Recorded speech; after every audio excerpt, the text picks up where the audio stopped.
মালয়েশিয়ায় ৩৬ বাংলাদেশি আটক। সন্ত্রাসবাদের অভিযোগে গ্রেপ্তার এই বাংলাদেশিদের বিরুদ্ধে কি কি অভিযোগ, স্বরাষ্ট্রমন্ত্রী কি বললেন, জানতে দেখুন আমাদের সম্পূর্ণ ভিডিও রিপোর্ট। সাবস্ক্রাইব করুন আরও আপডেটের জন্য। মালয়েশিয়ায় পুলিশের সাম্প্রতিক অভিযানে ৩৬ জন বাংলাদেশি নাগরিককে আটক করা হয়েছে। আইনশৃঙ্খলা বাহিনীর দাবি, ওই ব্যক্তিরা একটি উগ্রবাদী জঙ্গি সংগঠনের সঙ্গে যুক্ত।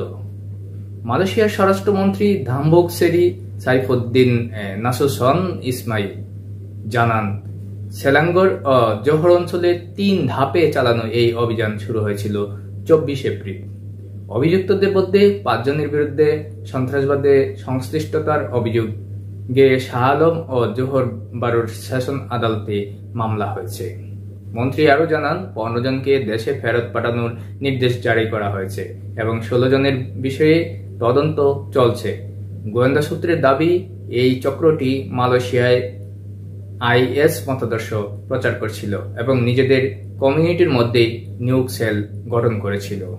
তিনি সতর্ক করে বলেন, এই সেলগুলোর উদ্দেশ্য ছিল উগ্র মতাদর্শ ছড়ানো, সন্ত্রাসী কার্যক্রমের জন্য অর্থ সংগ্রহ এবং শেষ পর্যন্ত নিজ নিজ দেশের সরকার উৎখাতের পরিকল্পনা।